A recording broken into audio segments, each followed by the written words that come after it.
خان محمود غزنوی کا دربار لگا ہوا تھا۔ دربار میں ہزاروں افراد شریک تھے، جن میں اولیاء، کتب اور ابدال بھی تھے۔ سلطان محمود غزنوی نے سب کو مخاطب کر کے کہا، کوئی آدمی مجھے حضرت خضر علیہ السلام کی زیارت کروا سکتا ہے؟ سب خاموش رہے۔ دربار میں بیٹھا ایک غریب دیہاتی کھڑا ہوا اور بولا، جناب، میں زیارت کروا سکتا ہوں۔ سلطان نے شرائط پوچھی تو عرض کرنے لگا، مجھے 6 ماہ دریا کے کنارے چلا کاٹنا پڑے گا، لیکن میں ایک غریب آدمی ہوں، لہذا میرے گھر کا خرچہ آپ کو اٹھانا ہوگا۔ سلطان نے شرط منظور کر لی۔ اس آدمی کو چلا کے لیے بھیج دیا گیا اور گھر کا خرچہ بادشاہ کے ذمہ ہو گیا۔ 6 ماہ گزرنے کے بعد سلطان نے اس دیہاتی کو دربار میں حاضر کیا اور پوچھا تو وہ کہنے لگا، حضور، کچھ وظائف الٹے ہو گئے ہیں، لہذا 6 ماہ مزید لگیں گے۔ مزید 6 ماہ گزرنے کے بعد سلطان کے دربار میں اس دیہاتی آدمی کو دوبارہ پیش کیا گیا تو بادشاہ نے پوچھا، میرے کام کا کیا ہوا؟ یہ بات سن کر دیہاتی کہنے لگا، بادشاہ سلامت، کہاں میں گنہگار اور کہاں حضرت خضر علیہ السلام، میں نے آپ سے جھوٹ بولا تھا۔ دراصل میرے گھر کا خرچہ پورا نہیں ہو رہا تھا، بچے بھوک سے مر رہے تھے، اس لیے ایسا کرنے پر مجبور ہوا۔ سلطان نے اپنے وزیر کو کھڑا کیا اور پوچھا، اس آدمی کی سزا کیا ہے؟ وزیر نے کہا، جناب، اس آدمی نے بادشاہ کے ساتھ جھوٹ بولا ہے، لہذا اس کا گلا کاٹ دیا جائے۔ دربار میں ایک نورانی چہرے والے بزرگ تشریف فرما تھے۔ وہ کہنے لگے، بادشاہ سلامت، اس وزیر نے بالکل ٹھیک کہا ہے۔ سلطان محمود غزنوی نے دوسرے وزیر سے پوچھا، آپ بتاؤ۔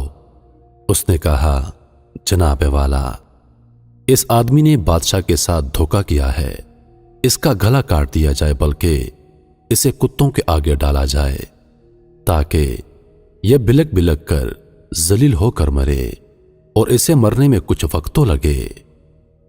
دربار میں بیٹھے اس نورانی چہرے والے بزرگ نے کہا، بادشاہ سلامت، یہ وزیر بھی بالکل ٹھیک کہہ رہا ہے۔ آخر میں سلطان نے اپنے پیارے غلام ایاز سے پوچھا، ایاز، تم کیا کہتے ہو؟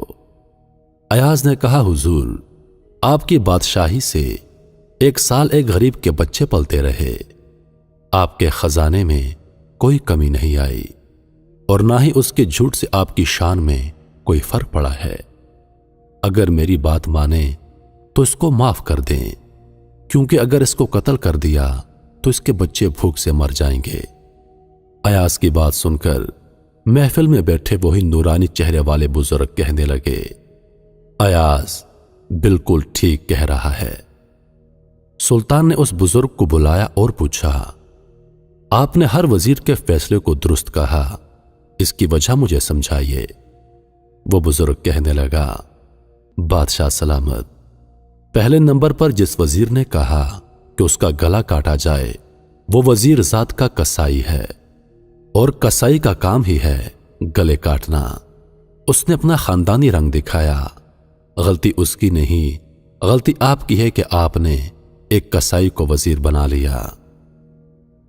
دوسرے نمبر پر جس نے کہا کہ اسے کتوں کے آگے ڈالا جائے، اس وزیر کا والد بادشاہوں کے کتے نہلایا کرتا تھا، کتوں سے شکار کھیلتا تھا، اس کا کام ہی کتوں کا شکار ہے، تو اس نے اپنے خاندان کا تعارف کروایا۔